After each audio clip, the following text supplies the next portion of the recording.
20장입니다. 사사기 20장 1절부터 7절까지 함께 합독하도록 하겠습니다. 사사기 20장 함께 열어보겠습니다.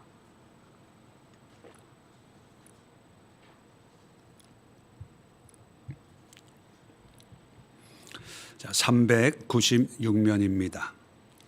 우리 1절부터 7절까지 함께 합독합니다. 시작. 이에 모든 이스라엘 자손이 단에서부터 부엘세바에까지와 길르앗 땅에서 나와서 그 회중이 일제히 미스바에 하나님 여호와 앞에 모였으니 백성의 어른 곧 이스라엘 모든 지파의 어른들은 하나님 백성의 총회에 섰고 칼을 빼는 보병은 40만 명이었더라. 이스라엘 자손이 미스바에 올라간 것을 베냐민 자손이 들었더라. 이스라엘 자손이 이르되 이 악한 일이 어떻게 일어났는지 우리에게 말하라 하니 레위 사람 곧 죽임을 당한 여인의 남편에 대답하여 이르되 내가 내 첩과 더불어 베냐민에 속한 기브아의 유숙하러 갔더니 기브아 사람들이 나를 치러 일어나서 밤에 내가 묵고 있던 집을 에워싸고 나를 죽이려고 하고 내 첩을 욕보여 그를 죽게 한지라. 내가 내 첩의 시체를 거두어 쪼개서 이스라엘 기업의 온 땅에 보냈나니 이는 그들이 이스라엘 중에서 음행과 망령된 일을 행하였기 때문이라. 이스라엘 자손들아 너희가 다 여기 있은즉 너희의 의견과 방책을 내일지니라 하니라. 아멘. 자, 제19차 21일 기도회가 오늘로 마칩니다. 날은 무더웠고 또 중간중간 비도 오고 하는 그런 일기 속에서도 이렇게 자리를 지켜주시고 함께 기도에 동력해 주셔서 감사드리고 또 영상을 통해서 함께 은혜 나눈 분들 또 감사를 드립니다.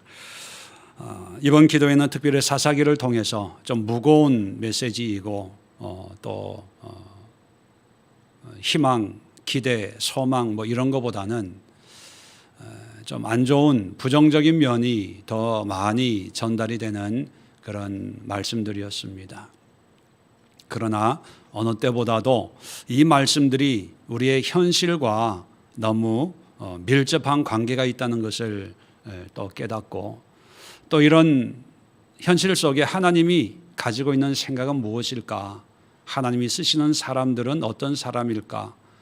또 하나님 앞에 우리가 어떻게 쓰임받을까? 아마 많은 또 여러 가지 면에서 도전받고 또 은혜받고 또 결단하고 결심한 부분들이 많이 있을 것입니다. 그런 부분들을 잘 정리하셔서 마음에 잘 새겨서 남은 믿음의 여정을 걸어가는데 큰 힘이 되고 또 분별할 수 있는 기준이 될 수 있기를 바랍니다.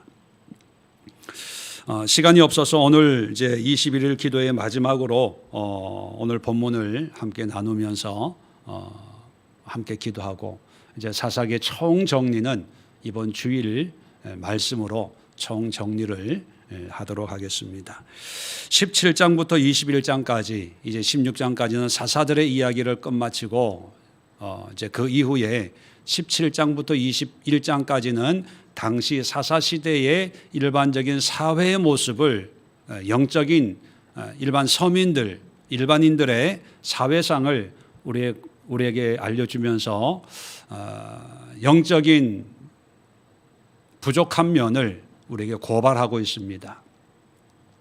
크게 두 가지 사건을 다루고 있는데 17장, 18장 우리 어제까지 살펴본 것처럼 미가의 집과 단지파 사람들을 통해서 영적인 타락, 신앙적인 타락이 어느 정도에 이르렀나 이제 하나님의 말씀과는 상관없이 개인적인 제사장, 돈만 주면 뭐든지 할 수 있는 그런 레위 사람들 또 하나님이 주신 땅은 너무 힘들고 어려워서 다른 데로 가자. 하나님의 말씀보다는 자기 소견에 옳은 대로 그래서 만만한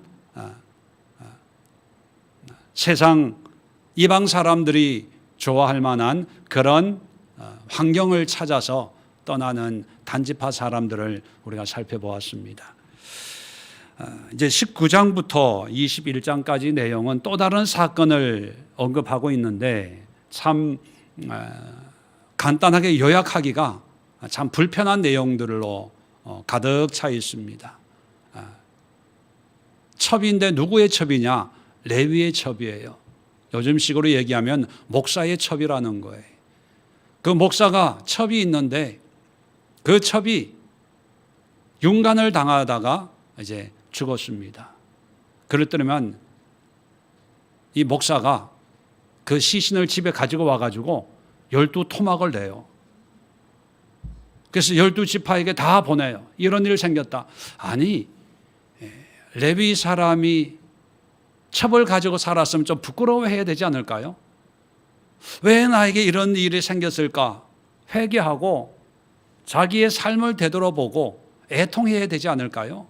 그런데 그건 중요하지 않아요. 저 사람들이 내 첩을 죽였다는 거예요. 그때는 편지는 없었겠지만 편지가 없는 시대니까 할 수 있는 게 이메일 보낸 거. 그죠? 카톡 문자 보내서 이런 일 생겼습니다. 여러분 할 수 있잖아요. 그런데 어떻게 그렇게 그런 생각을 했는지 모르겠어요. 우리는 성경에 있으니까 그렇나 보다 하는데 그만큼 사람들의 마음이 강팍해진 거예요. 그러니까 이제 11지파가 모였습니다. 11지파가 이제 그 기본 이 불량배가 속해 있는 지파가 베냐민이거든요. 베냐민 사람들에게 야, 어떻게 이런 일이 생기냐? 그랬더니 베냐민 지파가 자기도 하나님을 믿는 사람이고 이스라엘 지파 아닙니까? 사정을 들어보면 누가 잘못했는지 알잖아요. 그런데 의외로 얘네들 잘못한 게 없는데 요즘 2차 가해라는 게 있잖아요. 피해자들. 그 여자가 평소에 행실이 나빠서 그런 거겠지. 성경에 나와 있는 건 아니지만 그러니까 나머지 11지파가 열받은 거예요. 전쟁을 하는 거예요. 얼마나 열심히 전쟁을 했는지 베냐민 지파 사람들 남자가 600명 정도 남을 정도로 다 죽여버린 거예요. 이 600명 남자가 남았는데 죽이다 보니까 아차 싶은 거예요. 야, 이렇게 죽이다가 한 지파가 몰살 당하겠구나. 우리 여기서 그만 그치자. 전쟁을 그친 거예요. 자, 전쟁을 그쳐놓고 보니까 이 600명의 베냐민 장정들이 집으로 돌아가면 결혼할 사람이 없는 거예요. 다 죽였어. 여러분, 싸우라는 전쟁은 안 하고 자기네끼리 전쟁하는 거예요. 아주 열심히. 가나안 족속을 몰아내라 그랬잖아요. 몰아내요, 안 내요? 안 내요. 근데 자기네끼리 전쟁하는데 자그마치 몇 명이 모였냐 하면 40만 명이 모였어요. 이 40만 명을 가지고 블레셋하고 아람하고 이방인들하고 싸우면 뭐가 돼도 됐을 텐데 안 싸우는 거예요. 왜? 필요하니까, 좋으니까, 유익하니까. 그런데 자기의 종족은 12지파잖아요, 지파.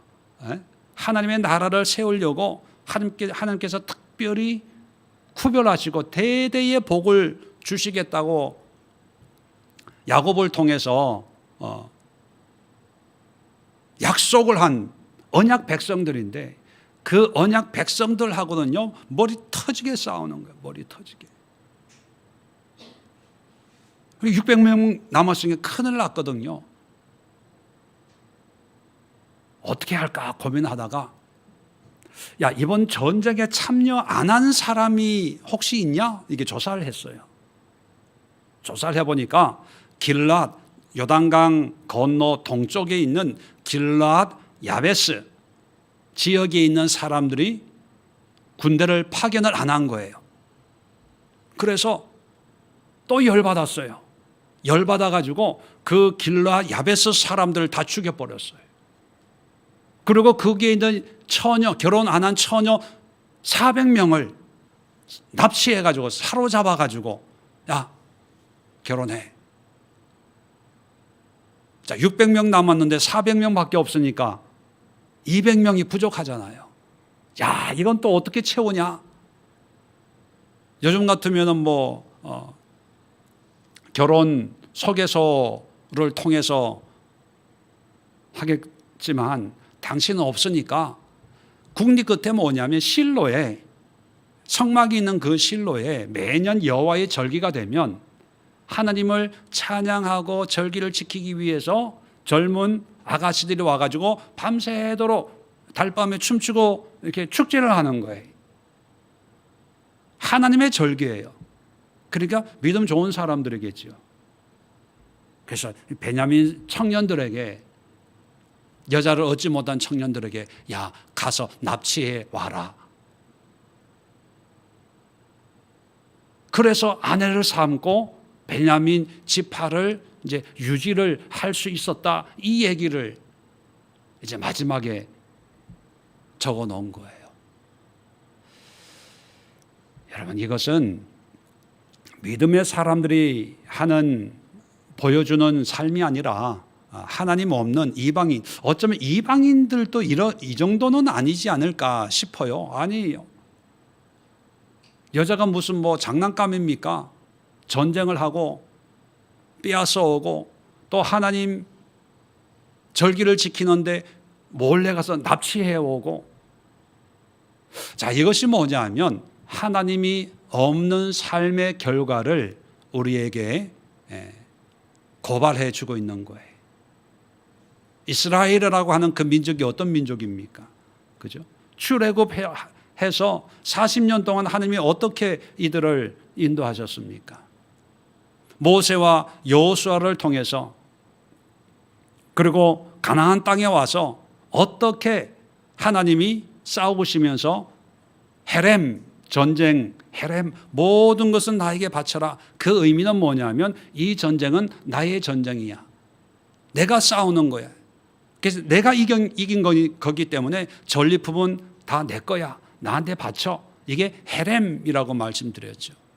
그렇게 하나님은 하나님의 열심을 가지고 뭔가 열심히 하려고 하는데 사람들은 이제 배부르고 등 따시니까 이제 집도 생겼고 가축도 생겼고 먹고 살 만한 포도원도 있고 논밭도 있으니까 이제 아쉬운 게 없으니까 이제 하나님을 섬기지 않고 세상을 섬기기 시작을 한 거죠. 그 결과 이제는 하나님이 없는 삶이 된 거예요.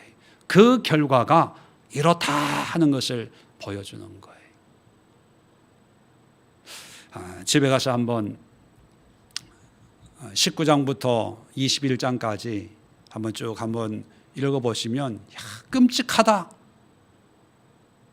비참하다. 어떻게 사람이 이렇게 느껴질 수 있는데 그게 소위 말하는 하나님 믿는 사람들이 하는 짓거리예요. 이 사람들은 이렇게 살면서도 입으로는 하나님 여호와, 오늘도 성경에 보면 1절에 보면 미스바에서 여호와 앞에 모였으니, 말은 그럴듯해요.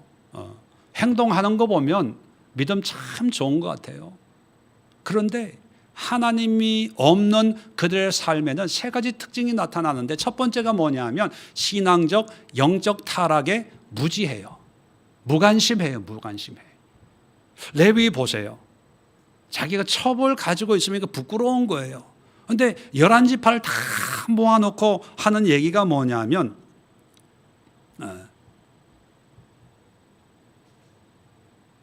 4절에 보면 내가 내 첩과 더불어 베냐민에 속한 기브아에 유숙하러 갔더니, 아주 당당하게 첩이라는 걸 얘기해요. 그리고 첩이 이렇게 죽었다는 거에 대해서 사람들은 죽었다는 거에 대해서 흥분하지, 레위가 이렇게 하나님의 제사장인 레위 지파 사람들이 떠돌이 생활하고, 어제도 말씀드렸죠. 레위 지파 사람들이 떠돌이 생활, 이 사람 또 보면 에브라임 산지에 있는 사람이에요. 그 얘기는 뭐냐면 돈 따라 사람 따라 이제 떠돌이 생활을 개척하는 그런 사람들이거든요. 거기에는 아무런 가책이 없어요. 단지 윤리적인 것, 도덕적인 것 여기에 흥분해요. 그리고 베냐민 사람들도 나중에 보면 자기 지파에 속한 기브아에 있는 불량배가 이 짓을 했으면 꾸짖어야 되잖아요. 이놈들 어찌 이럴 수가 있냐, 꾸짖어야 되는데 안 꾸짖어요. 11지파가 그 불량배들을 우리한테 보내라 그랬더니 베냐민 지파가 못 보내, 안 보내. 왜? 우리 사람이니까. 이제 혈연, 하나님의 말씀보다는 혈연, 지연, 학연 이런 거가 더 중요한, 뭐 정치에 한때 유행했던 말이 있잖아요. 우리가 남이가, 그죠? 말씀보다는 그런 의리, 지연 이런 게 더 중요하게 여겨지는 그런 시대입니다. 그래서 두 번째는요, 하나님의 말씀은 알아요. 말씀은 들어요. 그러나 그 말씀보다 더 중요한 게 뭐냐면 자기 판단, 자기 감정이에요. 내가 너무 분하고 억울해 하면 꼭 복수해야 돼요. 이 사람들은 우리 지파 사람이야 그러면 이 사람이 어떻게 살든지 간에 나는 보호해야 된다고 생각하는 거예요. 그러니까 하나님의 말씀의 기준이 아니라 자기들이 세운 기준으로 살다 보니까 이제 전쟁을 하고 다툼이 생기고 분열이 생기게 되는 거지요. 세 번째, 하나님이 없으면요, 영적인 연합에는 아무 관심이 없어요. 영적인 연합이라고 하는 것은 하나님과 하나님의 몸을 세우는 거거든요. 지체의식. 이 12지파는 하나라도 없으면 안 되는 거예요. 이 12지파를 통해서 하나님이 완전체로 하나님이 꿈꾸는 그 나라를 이 세상에 본보기로 세우려고 특별히 택한 그런 백성들이거든요. 그러니까 이 12지파는 지체, 손과 발처럼 몸의 각 부분처럼 서로를 보완해주고 함께 하나님을 섬기고 하나님의 뜻에 순종하는 그런 연합체예요. 자, 그래서 광야 생활도 함께 하고 전쟁도 누가 올라가야 되겠습니까? 유다가 올라가라. 뭘 해라. 항상 하나님이 12지파를 이스라엘이라고 하는 한 나라 개념으로 늘 생각했는데 이 사람들은 이제 시간이 지나면서 처음에는 이방인들과 함께 싸웠거든요.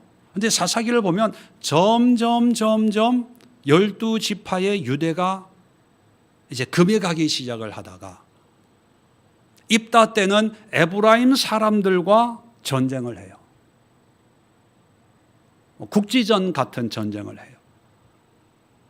그리고 여러 가지 어떤 다툼이 있다가 이제 20장에 오면 베냐민과 전면전을 해서 한 지파를 몰살시킬 정도로 이제 어떤 영적인 연합의 개념이 없어져 버렸어요. 그 이유가 뭐냐? 하나님이 없기 때문입니다. 이걸 뒤집어 놓고 생각하면 하나님이 우리에게 있으면 아무리 이 사람이 내가 이해할 수 없는 일을 내 눈앞에서 한다 하더라도 하나님이 있으면 어떻게 될까요? 그래도 내 형제니까. 잘못은 지적은 하지만 우리가 품어야 돼. 사랑해야 돼. 이렇게 되는데 하나님이 없으면 죽일 놈 되는 거예요. 살려둬서는 안 되는 그런 존재가 되는 거예요. 또 내 안에 하나님이 없으니까 야베스 길앗 무슨 이유에서인지는 모르지만 40만 명 각 지파에서 이제 군인을 차출해 가지고 보냈는데 이 야베스 길앗 갓 지파거든요. 요당 동편에 있는. 근데 무슨 일 때문에 공문서를 늦게 받았든지 하여튼 못 보낸 거예요.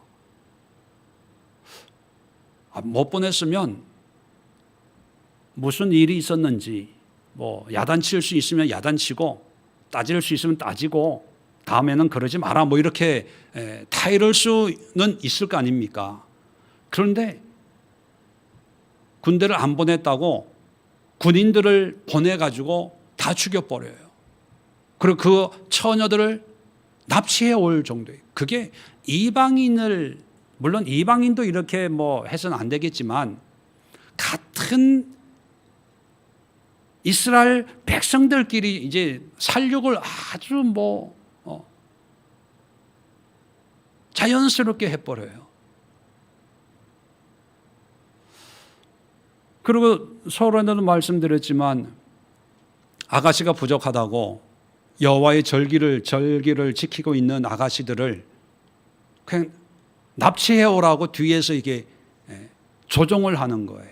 모든 걸 다 세팅해 놓고, 저기 그 전에는 이방인들이었다면 하나님이 없다 보니까 적이 나와 생각이 다르면 다 적으로 보이는 거예요. 이게 영적인 연합이 깨어지는 거예요.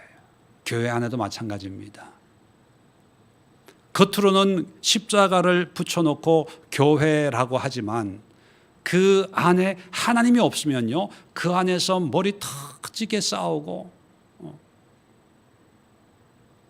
서로 사탄이라 그러고 서로 마귀라 그러고 서로 신천지라 그러고 서로 이단이라 그러고 서로 사꾼이라 그러고 별 얘기가 다 나오는 거예요. 그게 뭐냐면 하나님이 없어서 그래요. 이런 이스라엘의 모습을 보면서 신앙생활을 잘하고 안 하고의 그런 단순한 신앙의 의미가 아니라 그 신앙을 통하여 우리의 삶이 달라진다는 사실을 우리는 기억해야 됩니다. 삶이. 믿음 생활 한다고 교회 생활만 열심히 하는 차원으로 생각하면 안 되고요. 믿음 생활을 바르게 함으로 해서 그로 말미암아 우리의 삶 자체가 달라지는 거예요. 지금 사사기 마지막을 장식하고 있는 게 뭐냐면 영적인 문제가 곧 사회적인 문제고, 영적인 문제가 곧 정치적인 문제고, 영적인 문제가 곧 윤리 도덕의 문제라는 것을 이야기해 주거든요. 영적인 게 무너지니까 모든 게 무너진다는 것을 사사기를 통해서 우리에게 깨닫게 하고 있습니다. 그렇다면 여러분, 우리가 살아가고 있는 이 시대에도 요즘 뭐 정치 걱정하는 분들 많습니다. 경제 걱정하는 분들 많아요. 교육을 걱정하는 분들도 많이 있지요. 또 북한에서 뭐 핵 어쩌고 뭐 하니까 이 국방, 또 중국과 일본 뭐 이런 것 때문에 외교, 여러 가지 걱정하는 사람들이 많습니다. 근데 그 모든 걱정을 근본적으로 해결할 수 있는 것이 뭐냐? 영적인 거예요. 신앙입니다. 하나님을 만나고 하나님이 우리의 왕이 되시고 하나님이 우리의 인도자가 되시면 그 모든 것을 하나님의 지혜와 총명으로 해결할 수 있는데, 근데 하나님이 없어지니까 거기에 따른 문제가 여러 가지로 파생된다는 거예요. 자, 그렇다면 여러분, 안 믿는 사람은 동의를 안 하겠지요, 당연히. 그런데 우리 믿는 사람들은 성경이 말해주고 있는 영적인 통찰력을 통해서 가정이든 교회든 사회든 국가든 시대든 영적인 것이 회복이 돼야 모든 것이 회복이 된다는 사실을 우리가 다시 한번 깨닫고, 이 시간 하나님 이 땅에 하나님을 인정하고 하나님을 두려워하는 영적인 회복이 일어나게 하옵소서. 가정에도 영적인 회복이 일어나게 하옵소서. 회사에도 우리 예수교회 성도님들이 다니고 있는 회사나 운영하고 있는 모든 기업체에 하나님이 왕이 되어 주옵소서.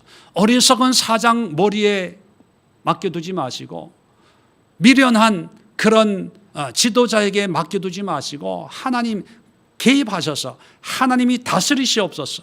하나님이 깨뜨리시고 하나님의 기업을 세워서 정말 그 기업 속에 편안한 하나님의 은혜가 임해서 하나님의 기업이 될 수 있도록 또 확장하면 이 국가도 마찬가지입니다.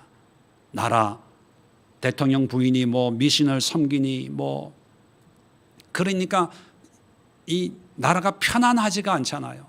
그렇다고 해서 장로가 대통령이 됐다고 편안한 적은 없었지만